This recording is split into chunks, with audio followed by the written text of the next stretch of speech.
మహాగణపతిం మనసా స్మరామి మహాగణపతిం మనసా స్మరామి.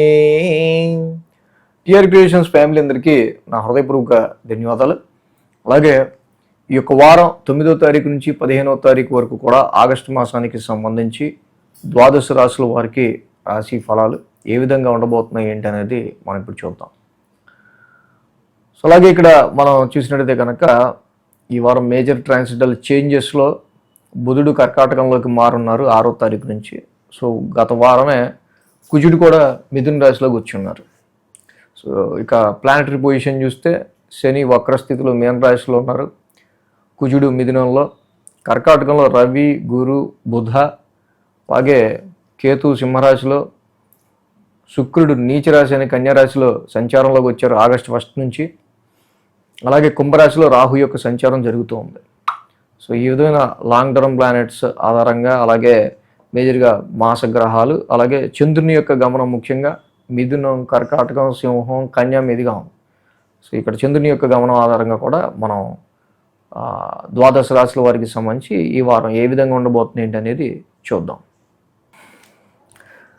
వృషభ రాశి వారికి సంబంధించి చూద్దాం. వృషభ రాశి వారికి సంబంధించి చూస్తే వీరికి తృతీయంలో రవి, పంచమంలో శుక్రుడు, అలాగే దశమంలో రాహు, లాభంలో శుక్రుడు, మొత్తంగా 4 గ్రహాల యొక్క అనుకూలత ఈ రాశి వాళ్ళకి మనకు కనిపిస్తూ ఉంది.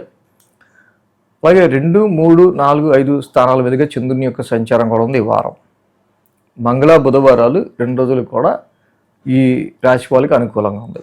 వారం ప్రారంభం ఈ యొక్క వృషభ రాశి వారికి మనం చూస్తే కనుక ద్వితీయ స్థానంలో చంద్రుడు, అక్కడే కుజుడి యొక్క మార్పు జరిగింది. గత వారం అంతా కుజబుధులు కలిసి ఉన్నారు. సో కొన్ని కారణాల రీత్యా ఇంట్లో కుటుంబ సభ్యులకి ఏదైనా చిన్నపాటి ఆర్గ్యుమెంట్స్ లాంటివి కావచ్చు, కొన్ని సందర్భాల్లో వ్యాపారానికి తీసుకునే ఫైనాన్షియల్ డెసిషన్స్ రీత్యా వచ్చే చిన్న రాంగ్ డెసిషన్స్ కావచ్చు, ఇలాంటివి కొంచెం రెడ్యూస్ అవడం మనం గమనించవచ్చు. అయితే ర్యాష్ స్పెండింగ్ విషయంలో, ర్యాష్ స్పీచ్ విషయంలో కొంచెం జాగ్రత్తగా ఉండటం వారం ప్రారంభం 2 రోజులు మంచిది. అలాగే తృతీయ స్థానంలో చంద్రుని యొక్క సంచారం మంగళ బుధవారాలు. ఇక్కడ తృతీయంలో రవి ఉన్నారు.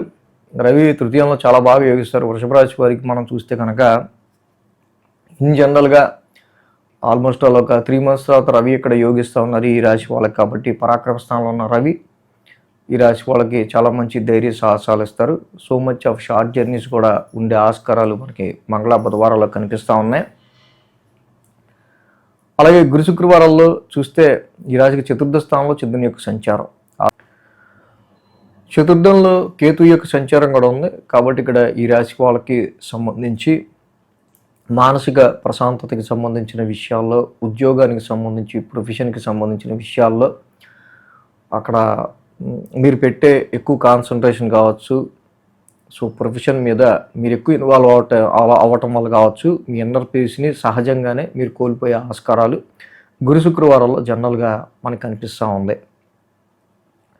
అలాగే ఈ రాశికి ముఖ్యంగా గురువు గారి యొక్క సంచారం కూడా మరి ఉచ్చ స్థితిలో తృతీయ స్థానంలో జరుగుతూ ఉంది. ఒకటి షార్ట్ జర్నీస్లో హెల్త్ విషయంలోనూ, సిబ్లింగ్స్కి సంబంధించి ఎదురయ్యే విషయాల్లోనూ, కొలీగ్స్కి సంబంధించిన విషయంలో కొంచెం ఎలాంటి చేంజెస్ వస్తున్నాయి, నెగిటివ్గానా పాజిటివ్గానా అనేది చూసుకుంటూ ముందుకెళ్ళడం అనేది మంచిది. అలాగే ఫిక్స్డ్ అసెట్స్, ప్రాపర్టీస్ విషయాల్లో తీసుకునే డెసిషన్స్ విషయంలో కూడా కొంచెం జాగ్రత్తగా తీసుకోవడం మంచిది. వారాంతానికి చూస్తే పంచమ స్థానంలో శుక్రుడి యొక్క సంచారం. యాక్చువల్గా అక్కడ చంద్రుడు పంచమ స్థానంలో ఉండడం, శుక్రుడు కూడా నీచ సంచారంలో ఉంటున్నారు. సో ఇది సంతానానికి సంబంధించి, ఇన్వెస్ట్మెంట్స్కి సంబంధించి, మీరు పెట్టే పెట్టుబడులకి సంబంధించిన విషయాల్లో శుక్రుడు కొంచెం నీచలో ఉన్నాడు. కాబట్టి మీరు అనుకున్న ఎక్స్పెక్టేషన్స్ కంటే కొంచెం తక్కువ ఎక్స్పెక్టేషన్సే ఈ వారం మనకి కనిపిస్తూ ఉన్నాయి వీటి విషయాల్లో అన్న విషయం గుర్తుంచుకోవాలి. అలాగే కుజుడు వాక్స్థానంలో ఉన్నారు. కుజుడి యొక్క సంచారం మనకి మేజర్గా ద్వితీయ స్థానంలో జరుగుతుంది. కాబట్టి కుజుడికి సంబంధించి ధరణి గర్భ సంభూతం, కుజన ఉగ్రశాంతి మంత్రం చదువుకోవటం మంచిది. అలాగే చతుర్థంలో కేతు యొక్క సంచారం కూడా ఈ రాశి వాళ్ళకి ఇక్కడ మానసిక ప్రశాంతతను కొంచెం తగ్గిస్తుంది. కాబట్టి ఫలాస పుష్ప శంకాసం కేతు నవగ్రహ శాంతి మంత్రం కూడా ఈ వారం చదువుకోవడం చాలా మంచిది. ఈ వీడియో కనుక మీకు నచ్చినట్లయితే లైక్ చేయండి, షేర్ చేయండి. మరిన్ని అప్డేట్స్ కోసం సబ్స్క్రైబ్ చేయడం మాత్రం మర్చిపోకండి.